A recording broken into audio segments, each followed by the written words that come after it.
surfing requires a lot of dedication, and for Jesse, being from Balandra, it was natural for him to get involved in the sport.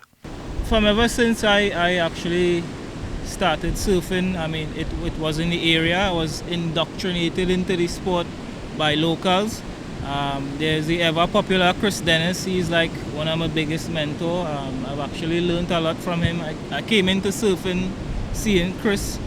So, I mean, at that time the sport was already more or less popular in Trinidad, and it was like my area is more or less like a playground for the sport. He hopes through his exploits on the water that he can inspire the next generation of not just surfers but model citizens. I think I've been a role model to a lot of youths, and I could tie my successes back to a program that Chris is doing with the youths.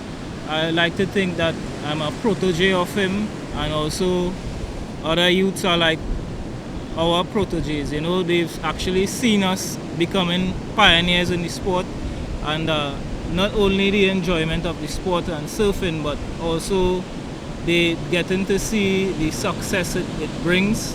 And you know, we're like building a team of not only professionals but good role models for the youths.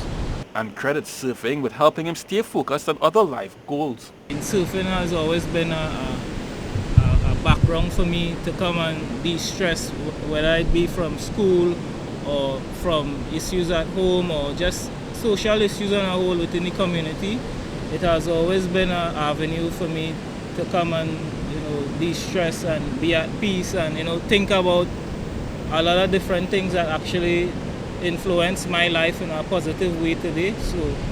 But while he rides the waves of success in competition on the water, Jesse's bigger goal lies on the land, and in particular the field of agriculture.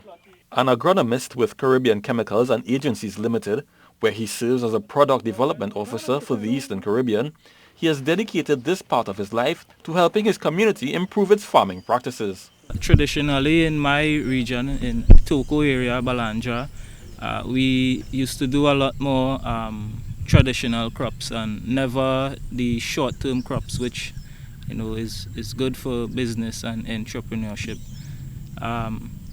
So, you know, seeing how farmers do it in the Eastern Caribbean islands, I more or less wanted to see that in my community, and it had actually given me the drive and the passion to try and sensitize youths like myself, you know, to get into agriculture, you know, get into crop production. He would like that our nation can also help feed itself. Food security, that quote is a real serious thing, and you know, I really wanted, as something I'm passionate about, is seeing my community just producing food at all times, just like how it is in the Eastern Caribbean islands. Jesse also sees a bright future for agriculture in Trinidad and Tobago with the right investment and improved farming practices. We need to produce our own food, and from that we could look at exporting and all the other beneficial factors that come along with producing food. With a goal for success on and off the water, the future is bright for one of this country's top young role models.